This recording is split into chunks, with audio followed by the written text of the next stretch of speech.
everyone, and welcome to this edition of Ask Coach Marie. I'm Marie O'Neill, founder of Padma Life Coaching, and your host on this series. This is the place where you ask a question and I give my unique opinion as a life renewal coach, astrologer, and past life regression facilitator. Please know once again that I am not a therapist.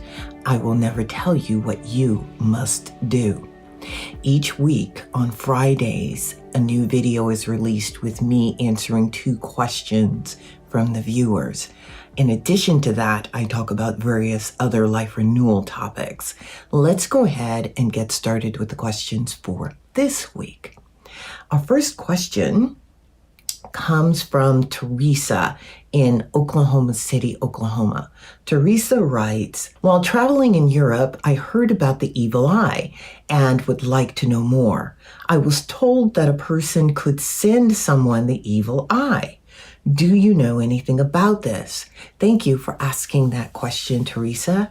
I know a little bit about the evil eye as far as where it comes from or what people do to hopefully take the evil eye off of them. It's something that goes back to ancient times. Based on what I understand, a lot of the European cultures and also the religious organizations, whether you are Jewish, Hindu, or Muslim, I know that these particular cultures believe in the evil eye. Now, the evil eye, it's really when you have someone sending you negative thoughts. It's, for example, someone who may be jealous of you, jealous of something that you have. And sometimes people are not even aware that they have jealousy, and sometimes they are. But it's that energy that the evil eye is talking about, or at least that's my understanding of it. Everything is energy. And so when people are sending you good energy, that is helping to bolster you and helping to lift you up. When someone is sending out negative energy or, quote, bad energy, that energy actually does affect you. In certain cultures and traditions, it's customary to wear jewelry that would ward off the evil eye. And I'm sure you've probably seen it maybe in bracelets or earrings or even a necklace where there is a blue colored eye that is wide open and it's looking out. So it's designed to ward off that evil eye. I have no idea whether it works or not. I do know that you do have to be careful with what you say to people about your accomplishments, because whether people want to be envious or not, there are some people who may have the slightest bit of envy, and that's a negative energy, and that's something that you really don't want coming at you. So I hope that answers your question. I know that there's information out here on the evil eye. You can always Google certain cultures and see what their view is and how they ward off the evil eye. If you want to try some of the remedies, please do. And let me know how it worked for you. All right, let's move on. Our topic for today is the throat chakra. And the reason that I want to talk about the throat chakra is because it is our creative chakra. It's in the throat and it's how we speak. It's what we speak. In Christianity, in the Bible, it talks about on the first day, God did this, and on the second day, he did something else. And one of them is he spoke. But I know that there is something in, I believe, Genesis about God speaking. It's our creative force, which means that we have to be really careful with what we say. Our throat chakra can be overstimulated or understimulated. Now that's my term, that it's not the technical term for what I'm about to describe. An understimulated throat chakra, an example of that would be someone who's not able to speak up. someone who just can't speak their truth or can't say what's on their mind. It's inhibited the speech function, which is our communication function. And then you have people who have an overstimulated throat chakra. And these people talk all the time. They maybe speak ill of others. They're venomous. And that's an overstimulated throat chakra. We want it to be balanced. And the throat chakra, it's an energy system. It has a color, which is light blue. It has an astrological sign that is associated with it, and that is Taurus, because that's the throat. When you think about the astrological signs, of course, we start with Aries, which is, of course, the head, and the throat area is Taurus, so that's the next sign down. And we just keep moving down the body to get to all of the astrological signs. If you want to balance your throat chakra, there's a few things that you can do. One, if it's understimulated, then of course you can sing, you can take acting lessons, you can do things to strengthen your voice. Take singing lessons for that matter. All of that is going to help you be able to speak your truth, because all of the chakras in the body are connected. And when you work on the throat chakra, you're going to affect the other chakras too. Your heart chakra, your solar plexus, your root chakra, all of that's going to be affected.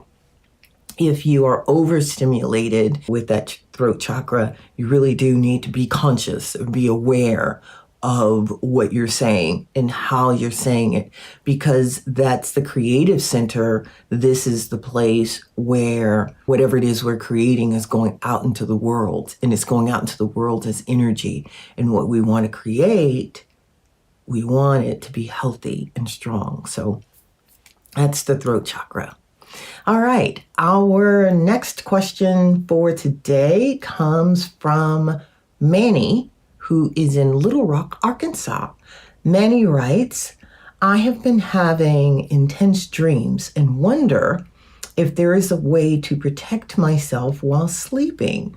Do you have any thoughts about this? My goodness, Manny, that's actually an excellent question. It's one of those questions that I wish a lot of people would think about and do research on to find out about what happens when we sleep.